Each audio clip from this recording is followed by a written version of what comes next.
What is the best lucid dreaming technique for a beginner to try? Well, I usually suggest beginners start with mild or wait back to bed, and when I advise mild, I even often just advise the auto-suggestion part where you repeat the mantra and nothing else. Because it's really simple, it's hard to screw that up, and it's really quite effective still. And I think that's key when you're picking a technique as a beginner. You want something where you're not going to screw up, because most of the time when you see someone who's been trying to lucid dream for months and months and they haven't done it, it's because they have screwed something up. Somewhere along the way, along the process, they have messed up a step or done something wrong, and as a result they're not getting lucid. Even with the least effective techniques out there, you should be getting lucid within your first month, and that's even if you have some pretty bad luck as well. So if that hasn't happened, there's usually something that's gone wrong.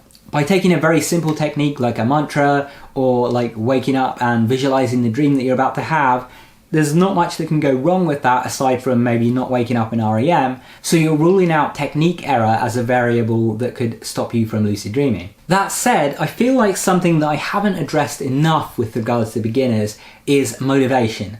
I think ultimately, if you are going to put in the time and effort to learn to lucid dream, then it helps to have a bit of motivation at the start.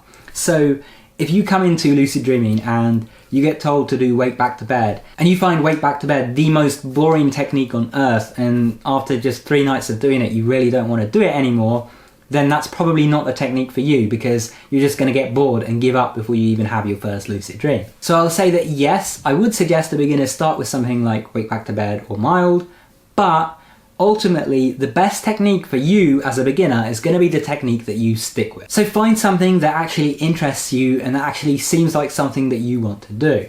The next piece of advice that I give for a beginner choosing a technique is that it has to be something that you can perform correctly.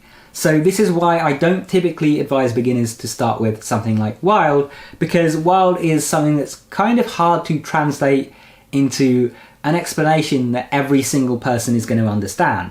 I know when I was reading wild guides, when I first started lucid dreaming, none of the instructions in them really worked for me. And I was just reading these guides and I was like, what is it? Why is this not working for me? And then when I had success, it was really coming from myself. I was finding my own way of approaching wild that worked way better for me than any of these guides. It's one of those techniques that can be very, very tricky to figure out at first. Once you actually do it, once you've done wild once, it's honestly actually not that difficult a technique, and you can keep doing it, and it's actually a very highly effective technique. But figuring it out from guides as a beginner can be a bit tricky, so I typically don't suggest it, because then if you don't have the results, you don't know if it's because of something else, you know, like you're not getting an REM, or because of a medication you're taking, or because of some other external factor, or if it's just you screwing up the technique. So pick a technique where when you watch the video on it, or you read an article or guide on it, you understand every step fully and you feel confident in your ability to perform it. If you do feel confident with performing something like wild, you know, you watch the video and you're like, hey, yeah, I know what he means, I can do that, then give it a try. But if you don't get any results right away, then don't be afraid to go for something simpler. It's better to take something simple and less effective in the long run and get your first lucid dream out of the way than it is to start with something overly complex that you're failing over and over and again and getting frustrated and then sort of giving up on lucid dreaming as a whole. So in summary, mild and wake back to bed are a good place to start for most beginners, but start with the technique that you are going to enjoy doing and a technique that you feel comfortable in your ability to perform. I hope you found this helpful. If you'd like to learn more about lucid dreaming, be sure to check out my complete book, The Lucid Dream Book. There'll be a link to it in the top right hand corner and down in the description below. If you want more videos like this, make sure you subscribe and enable all notifications so you can stay up to date when new ones come out. And if you want to keep watching, check out one of those videos on screen, go watch that, and I'll see you there soon. Take care.